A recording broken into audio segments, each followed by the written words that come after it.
Hey guys, we're doing more slot reviews here, and this is another Scalextric test drive. This time it's the Mclaren MP4-12c road car. Now I've already done test drives on the GT3 cars, and I was waiting for a super resistant car to come out, or to get one, sorry, so I could do the two test drives together. And I thought now that it would be a good time to do them because of the special week that I'm doing of videos and uploads. And yeah, so this car is going to be quite different to the GT version. It won't handle as well because of the fact that the magnet's not quite in the same place, and it's a sidewinder as well like the other one, but it should be okay, and hopefully with a bit of tweaking of this end of the tyres it should be fine.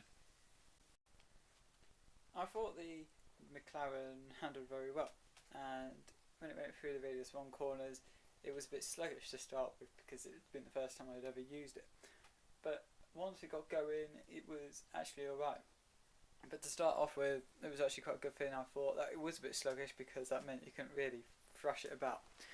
But I hadn't done the tyres on this, so this is sort of how it would handle out of the box, and I thought it was quite a good car because it's quite sort of slow and it would be suitable for a sort of younger audience that way. I quite like the fact that it was a bit slow and that once it got going it was hard to actually crash. Did a lot of fishtailing as well, which was quite fun. I like a car that slides about a bit, and again it was sort of low grip but good fun to drive, and it was actually quite hard to crash. And I thought it was quite interesting how it kind of went through the corners, and I honestly do think it's quite a good car considering it's not quite the same as the other McLaren that's out. In the radius 2 corners it was pretty much the same. Didn't really fishtail that much.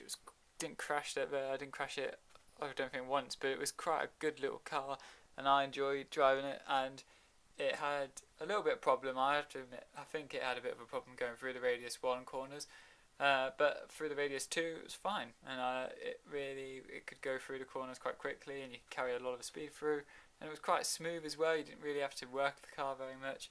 And I think this is quite a good test drive just to show you what the characteristics of the car are, about the fact that it hasn't got any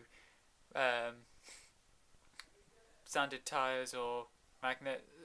It's got the standard magnet as well, so it's a very good car I think. And for those of you who like McLaren and like your street cars, I would suggest getting it.